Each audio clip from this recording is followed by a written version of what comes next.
Hello and welcome to this video series on scientific developments that have been driven by war. A fight between two forces was dependent on sheer numbers for many centuries, if not millennia. But as time moved on, technology overtook this feature. Knights in armor on a horse could easily overcome comparatively large numbers. This was in turn superseded by gunpowder weapons. Gunpowder led to the rush to colonize the world, which required advancements in food science, storage, and dietetics. Eventually, this colonial era grew into cannons and later machine guns. This all came back to the advent of massive numbers of men in a fight during World War I. This meant the nation that could keep more men on the front line and in fighting condition would have an advantage over their opponent. In a manner of speaking, you could consider World War I as the beginning of the modern war you know today, and the next cycle of development in the technology that is used. The static warfare of World War I is sometimes seen as warfare going backwards, but it was a time of massive technological and medical advancement. The trenches, mass casualties, and tactical necessity of technological advancement in warfare pushed the technology of the day to its extreme edge. Now, Field Marshal Haig has formulated a brilliant new tactical plan to ensure final victory in the field. Will this brilliant plan involve us climbing out of our trenches and walking very slowly towards the enemy, sir? How could you possibly know that, Blackadder? It's classified information. It's the same plan that we used last time, and the 17 times before that. Exactly! If you do think of technological and scientific advancement, you might be thinking of the big grey thing in the room, land battleships. These were technologically advanced mechanical and engineering pieces, but they have less relevance to the average person today. It is these major but common technological and scientific leaps this video will look at.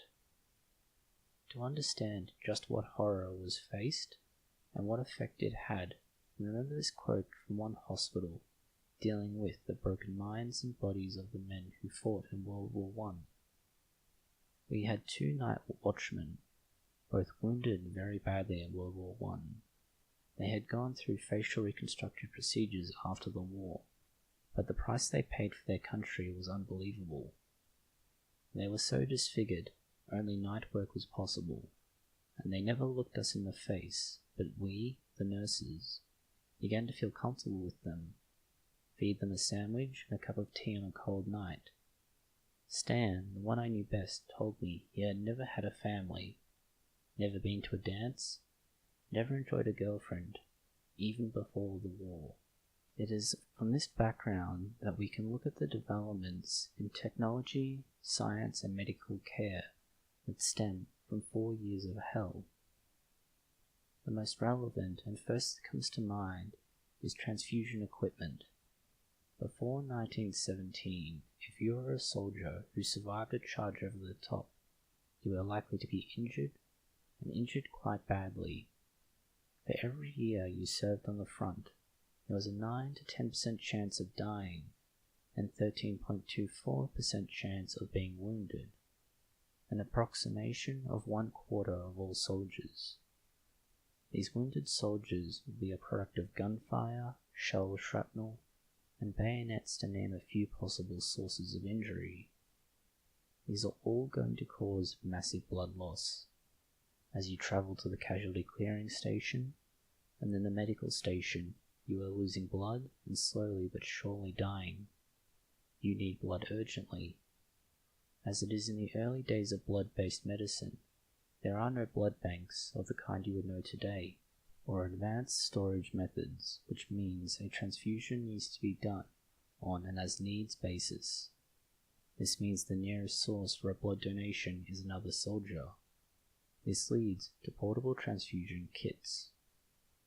Unfortunately, not every soldier knew what their blood type was, what the recipient's blood type was, and type O negative blood while stored in refrigerators for use in hospitals, was not readily available near the front lines where it was needed most. This early transfusion technology was essentially a bottle with several inlets and outlets. These regulate the direction and volume of flow. One soldier is tapped and their blood flows into the bottle. The other wounded soldier is fitted with an IV line that receives and transfuses the blood. This gave the soldier hope of getting to the hospital. In World War I, French doctors first formalized a system of triage that was necessary based on the mass casualties that were occurring. Patients were divided into 3 groups. This allowed a doctor to provide appropriate and priority service. Those most likely to benefit were selected ahead of those likely to live and those likely to die regardless. This triage was not readily practiced prior. It was a first-come, first-served basis in most operating theatres prior to this point. Another major medical development in World War I was salvarsan for syphilis. As a soldier on the front line, you spend nearly half of that in a place where you have a constant fear of attack, poor food, a lack of running water, and no companionship unless you are an officer from a private school. Well, I'll see what I can do, but I must insist that she be home by midnight and that there be no hanky-panky, sir, whatsoever. I shall, of course, respect your wishes, Blackadder. However, I don't think you need to be quite so protective. I'm sure she's a girl with a great deal more spunk than most women you find. Oh, dear me. Absolutely not, sir. It's profoundly immoral and utterly wrong. I will not do it. When you are not on the front line, you are likely to be drilling, training, and rarely getting time off. This time was spent at the nearest major metropolitan centre, drinking, eating food that did not come from a ration pack, and engaging in cultural exchange with the locals. This led to the spread of communicable diseases as innocuous as the flu that passes in a week or 2, to chronic diseases like syphilis. The latter needed to be treated as it could create many debilitating symptoms and others that could reduce the fighting efficacy of a soldier. The most obvious concern for an officer is the probability of infection and long-term harm which can come from both the infection that is caught from syphilis and syphilis itself. Salvastatin was used from 1910 onwards as part of this, and in World War I, it gains use as a frontline anti-syphilitic agent. Next is the use of X-rays. The same patients going to a casualty clearing station could be wounded by bullets, shrapnel, or bayonets. If there was no idea as to which had occurred, X-rays were called upon to both identify the injury type and, in most cases, find the foreign objects. Madame Curie is famously associated with this. After 3 German bombs fell on Paris, she evacuated her research staff and moved her radiation institute to Bordeaux. At the same time, she was named director of the Red Cross Radiology Service. Taking money from donors and manufacturers, she completed 20 vehicles equipped with X-ray equipment and created 200 stationary X-ray facilities, both of which had consistent and relatively constant electricity. The important part of this is that they were near the battlefields where they were most needed. Looking through over 3,600 photographs taken at Base Hospital 28 during 1918, there is a challenge secondary to not just poor quality X-ray techniques, but the fact these X-ray techniques are very primitive. The lack of consistent energy levels of radiation, a lack of coning, a lack of consistent positioning, fogging of the glass plates, and more led to a number of issues. Then the patients themselves were not shielded from the radiation, nor the physicians and technicians that were operating it. Most X-rays were taken of the extremities, with just over 2,000 showing severe fractures from high-velocity bullets and shrapnel in the bone. X-rays taken in 1918 were able to show a number of metal foreign bodies in patients that primitive X-rays helped the surgeon locate and then remove.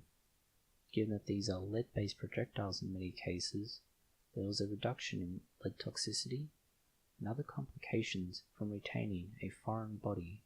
Another concern from World War I, and a very common problem in the trenches, is the aptly named trench foot, which is a kind of gangrene.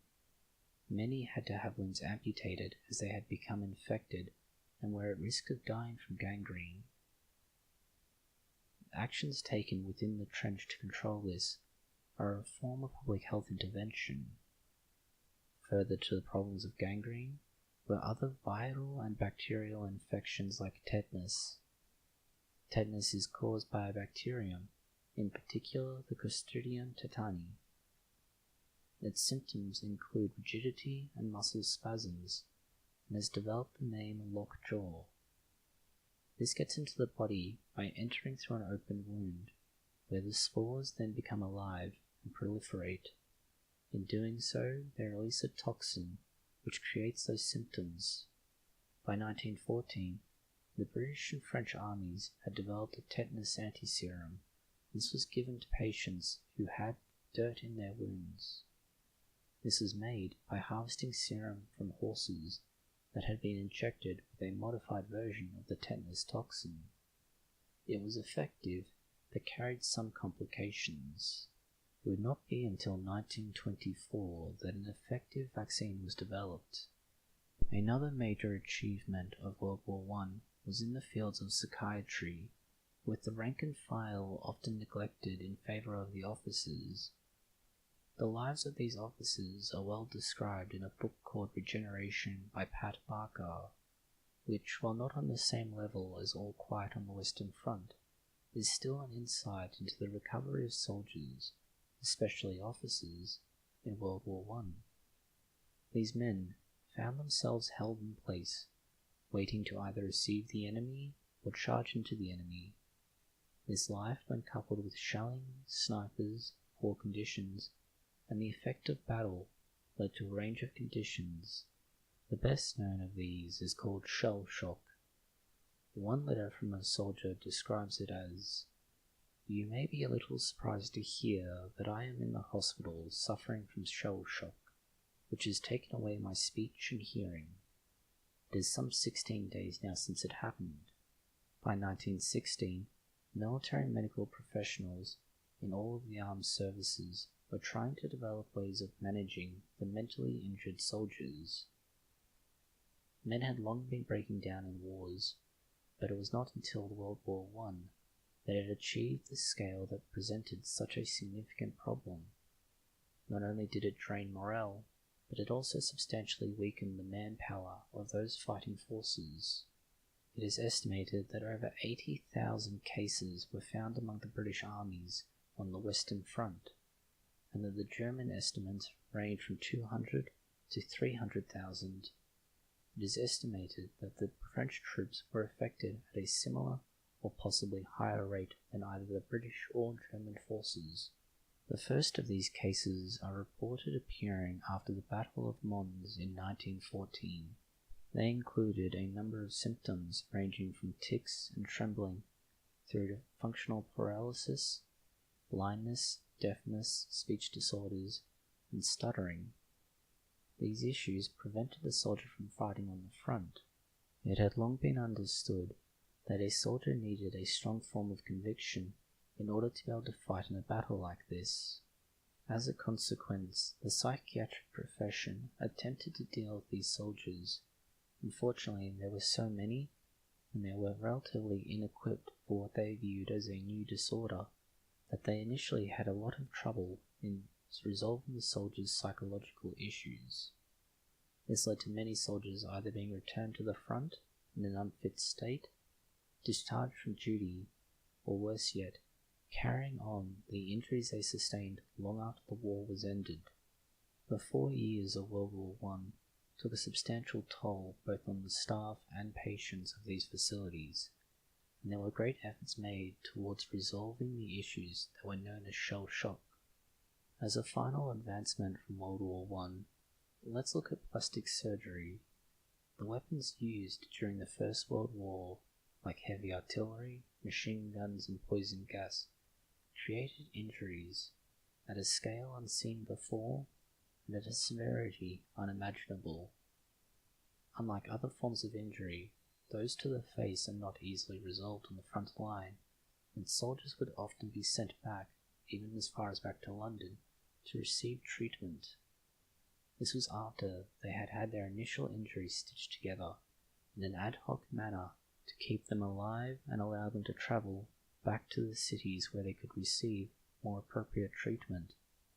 Many of them did not receive this, and as a consequence, they returned home after years in the battlefield with significant facial disfigurement. As these scars healed, the flesh would tighten and it would create a rictus smile, a hideous smile where the muscles cause a constant disfigurement. To quote the United Kingdom's National Army Museum, jaw injuries could leave men unable to eat or drink. Some men had to be nursed sitting up to stop them from suffocating when they lay down. Others were blinded or left with a gaping hole where their nose used to be. Significant efforts were made by surgeons after the First World War to get these men back to a life where they could be productive and happy. This led to some of the most successful skin grafting techniques, one of which was to release and lift a large flap of skin. This would be near the wound, and as it was partially connected to the donor site, they could move the free end of the skin flap over the site of the injury. Because it was not completely severed from the body, the skin flap would receive blood flow, ensuring that the graft would be accepted.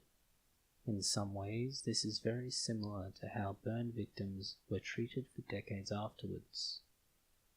These are just some of the developments out of war that have helped the medical and scientific community, and this is the first video detailing them. There will be more in the future describing other and some more significant advances in medicine and science that war has brought to the world as mainstream advances. How are you feeling, darling? Not all that good, Blackadder. Rather hoped I'd get through the whole show. Go back to work at Pratt & Sons. Keep wicket for the Croydon gentleman. Married Doris. Made a note in my diary on the way here. Simply says, bugger. Well, quite. Come on, let's move. Fix bayonets! Don't forget your stick, Lieutenant. Rather, sir. Wouldn't want to face a machine gun without this.